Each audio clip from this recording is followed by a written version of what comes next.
Karibu tena katika vipindi vyangu vya motivation. Naongea na motivation speaker Eliud Shengoma.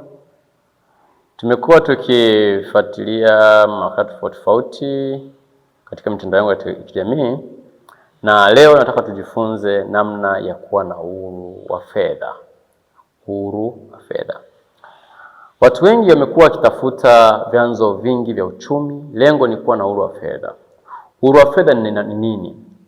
Uhuru wa fedha ni ile hali ambayo mtu au watu wanaweza wakawa na mzunguko wa fedha kutoka sehemu moja kwenda sehemu nyingine bila kuingilia matumizi ya kila siku. Tukizungumzia bila kuingilia matumizi ya kila siku, maana ni kwamba unaepukana na vitu vidogo vidogo vya kuingiza kwenye majaribu ya kifedha. Sasa watu wengi wamejikuta hawana uhuru wa fedha, kitu ambacho imekuwa ni changamoto sana kwenye kuwaza. Mtu anakuwa na stress, mtu anakuwa haelewi kabisa, yani haelewi.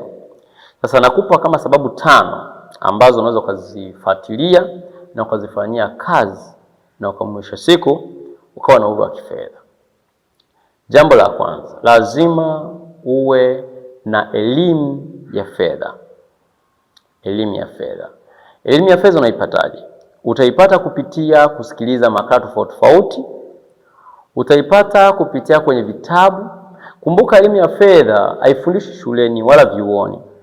Unaweza kujifunza bookkeeping na commerce, ukawa accountant, ukawa banker, ukawa procurement, lakini bado elimu ya fedha ya maisha ya kawaida usiwe nayo. Kwa hiyo jifunze kupitia kwa wataalamu ambao wamekuwa sasa certified na BOT na watu wengine ambao wanaweza kukupa elimu ya fedha, namna ya kuendesha, kufanya vitu vingine. Kwa hiyo hilo ni jambo la kwanza. Ukishapata elimu ya fedha, jambo la pili,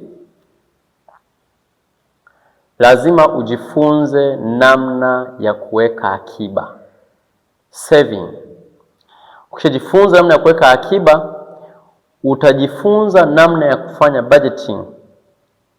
Ukijifunza namna ya kuweka budgeting, lazima utajikuta kama ni mfanyakazi umeajiriwa, mwezi unakutana na mwezi mwingine, kitu ambacho hapo utasaidia kuishi vizuri. Lakini ukiweka akiba, utaenda utaangalia, okay, sasa hivi nimefikisha labda shilingi kadhaa, naweza nikatoa nikafanya kitu kingine cha kuniongezea kipato.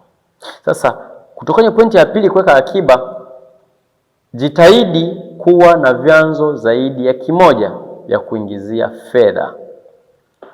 Hata kama bado umejiajiri, lakini bado unaweza ukawa na chanzo kingine cha kusaidia kuingiza fedha. Hiyo itakusaidia kuepukana na mawazo ya mara kwa mara kuhusu mzunguko wa fedha na matumizi yako ya mara kwa mara. Jambo la 4,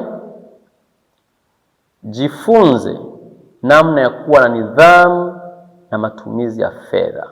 Nidhamu na matumizi ya fedha. Kwa hiyo nidhamu na matumizi ya fedha itakusaidia sana kuhakikisha kwamba okay, nina bajeti ya kufanya vitu hivi ndani ya wiki moja au siku ya leo au ndani ya mwezi mmoja. Unaweka kiasi kadhaa cha fedha, hicho hakiingiliwi wala yaani akiwa matumizi tofauti na yale ambayo umeorozesha au umeassign.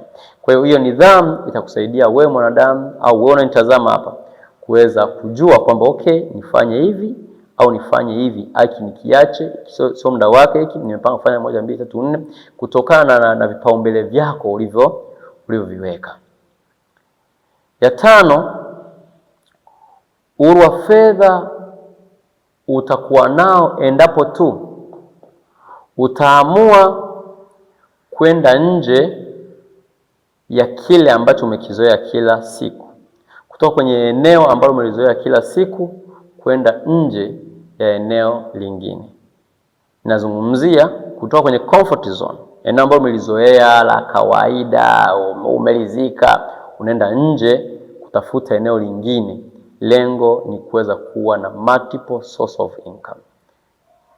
Multiple source of income, MSI, kutoka kwenye kitabu cha Millionaire Mindset cha Jerry Robert. Lakini nikisema kujiongezea elimu ya fedha, unaweza kutafuta vitabu vya Robert Kiyosaki, Rich Dad and Poor Dad. Ukatafuta kitabu cha Cash Flow cha huyo mtunzi wa vitabu Robert Kiyosaki, lakini ukaweza kutafuta kitabu cha mwandishi Clearson, kitabu kinachoitwa The Richest Man in Babylon.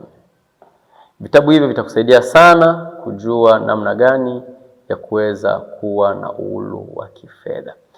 Ukitafuta vitabu hivyo utapata pointi nyingi, utapata mawazo mengi ambayo yatakusaidia sana.